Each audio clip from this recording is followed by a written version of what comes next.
Story 8. Well, I have a crazy story where I didn't fight back, but something else did. This would have been in 1977 to 78. I had just moved to a small city of about 50,000 people. I was like 12. For some reason I was targeted, no idea why, by this big kid 2 years older and few grades ahead of me, made my life a living hell for a few weeks. I honestly thought he was going to eventually hurt me badly. He also dragged a few of his friends into it. They were just as bad, but this big kid was the catalyst for sure. School days was hell, and I ran for my life. At the end of each day, it was getting real bad.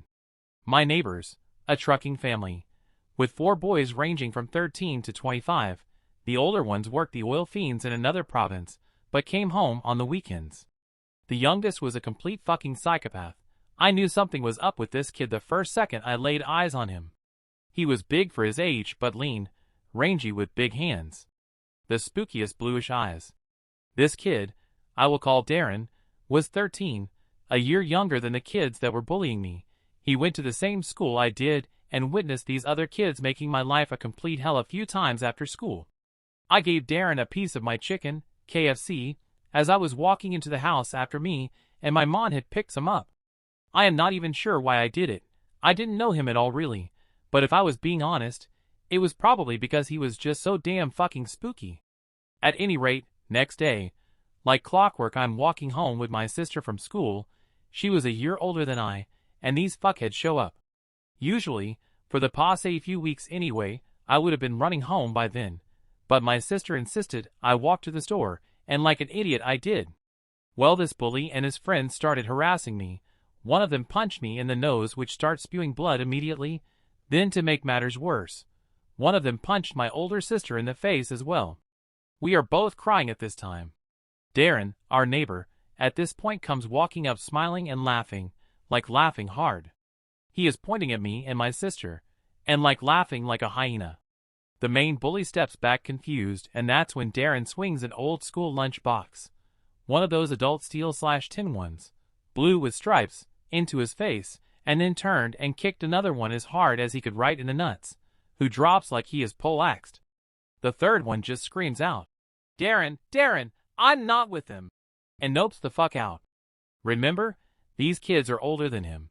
Darren at this point is looking/searching the ground like he dropped his keys, but nope, he finds 2 teeth, puts them in his pocket, then reaches into the kid's mouth looking for more, but doesn't find any. He is still cackling as he does this. He then goes on his merry way. I was scared still but ridiculously elated at the same time. This turned the whole franchise around at school. I thought I was going to get retribution from these kids, but they were scared shitless after that. I lived beside Darren for 4 years. I think I was his only friend even though I generally kept away from him, but sometimes it was unavoidable, and well, he never showed me any ill. I do know he got kicked out of hockey and charged for kicking another kid in the face with his skates on. Plus, I have other stories about Darren that would raise the hair on your head. The last I heard, he worked in the oil fields like his older brothers, but on the side, he collected drug debts from other workers on the oil fields for another person. Scariest dude I have ever met, but damn if he didn't solve that one thing for me. I am pretty sure it was that piece of KFC. This is like a movie, man. I want to hear more about Darren. I'll tell a bonus story about Darren. It sounds like bullshit, but I will tell it anyways. Believe me or not, I do not care. On the right side of our house was where Darren lived. On the left side of us was a property. It was a smaller house that was called a low-income house, wherein they paid very little for rent. A family of ferals, 10 kids. Father had just been let out prison after 10 years. Their mother, both violent drunks, and a very old guy, who we assumed was the grandfather, who had no legs from the hips down. This family was a gong show on their best days, and while they didn't live next door for very long, there was many episodes. Anyway, I digress. The old grandfather would sneak under our fence and steal bones from our dog. How did he get there, you might ask? It was crazy. He would walk on his hands. I kid you not. One day Darren and I are in my backyard sitting there, and we hear rustling from behind the fence, and there is old Grandpappy trying to get under a gap in the bottom of our fence. Good gets stuck for a bit halfway through, so Darren casually walks over and starts pissing on him. This is the start of a feud between the left and right families that went on for months. Story 9. Oh man, I had an experience kinda like this. Long story short, went to school when I was like 7, befriended a borderline psychopath well called Tyler. Tyler was just like Darren, violent and fucking bats hit. Tyler and I were great friends, and then he went to juvie for a year. When he got back, he was even more unhinged, but insanely smart, which was odd. We'd hang out and play Civilization together, and he was massively into strategy. One day, while talking about how we were going to play the game, some new kid said something about games being for pussies. Tyler looked at me, set down his tray, reached in his pocket for a locker lock and broke the kid's nose and cracked his eye socket in one massive swing. Story 10. For some reason this kid had it in his head that he could beat me up. I've no idea why, or where his assumption came from, but he wanted a fight with me to prove he could. I couldn't care less if he could or couldn't. It simply didn't interest me. For a week or more, he would goad me on the school bus with things like, "Who do you think would win in a fight?" etc. I was having none of it. I wasn't interested in fighting anyone, and I didn't care what he or anyone else thought on the matter. He squared up to me several times off the bus trying to get me to fight with him, and I just kept telling him to leave me alone and kept walking away. After several days of this and him getting nowhere, as I was walking away chatting with my friend, he ran up behind me and punched me on the back of my head. I very calmly asked my friend to hold my bag for me. I walked up to the kid, grabbed hold of him, tripped/threw him to the ground, punched him once in the face/eye, stood up, and I walked away. I said nothing. Walked back to my friend, collected my bag and continued walking. I didn't see this kid for a few days, and unsurprisingly he left me alone after that. Story 11. At our elementary school, we had a closed-circuit TV network. The principal would use it to give morning announcements every day. 2 kids would be chosen every week to host the announcements, read a few things, and then turn the broadcast over to the principal. A friend and I were chosen to be the 2 kids one week when I was in the 6th grade. It was actually really fun to do. However, 3 punk kids at the school decided they didn't like me.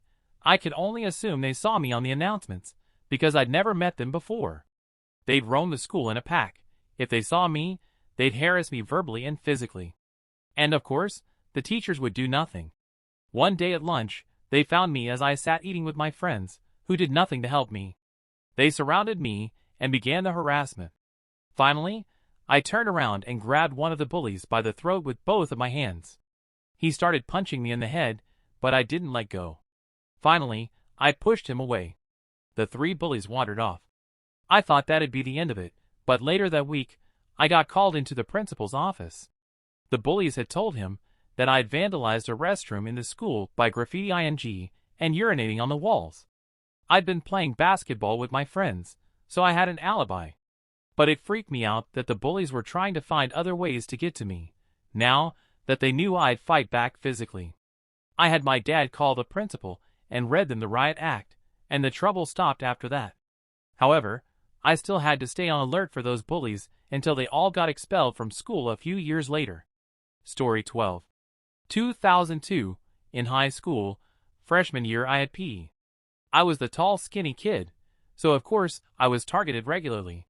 The way the lockers were situated was a top row of lockers, and a bottom row of lockers in the locker room. My locker was on the bottom row. A kid near my locker would constantly kick my locker closed.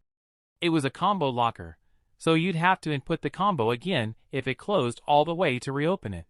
It was very annoying. After weeks of it, and telling him to knock it off multiple times, I had had enough. I went into class that day with the mindset that if he does it again, then I'll hit him. We dressed for PE, and surprisingly nothing. I was tense the whole time because I was expecting something to happen. It wasn't until after class, when we were changing back into regular clothes, that he did it again. I opened my locker again, grabbed my backpack, and swung it as hard as I could. I hit him on the side of the head, with about 3 classes worth of textbooks in my backpack. It caused him to hit the other side of his head into the lockers. It must have hurt like hell, because he didn't want any more of that. He landed on the floor, and put his hands up in front of his face. I remember being so heated in the moment, that I almost started crying. The whole class started yelling, "Fight!" which of course caused the teacher to show up. We both ended up in the office. We both were suspended for 3 days. My dad asked me why I did it, so I explained to him the whole situation, and he didn't punish me. I thought for sure I was grounded. He said as long as I wasn't the instigator, I was fine. Spent 3 days at home playing Warcraft 3, watching trashy daytime talk shows, and riding my bike around the neighborhood. I had so many kids from school asking me on MSN Messenger what happened. Never had any problems with him once I came back. They did move us apart in the locker room though.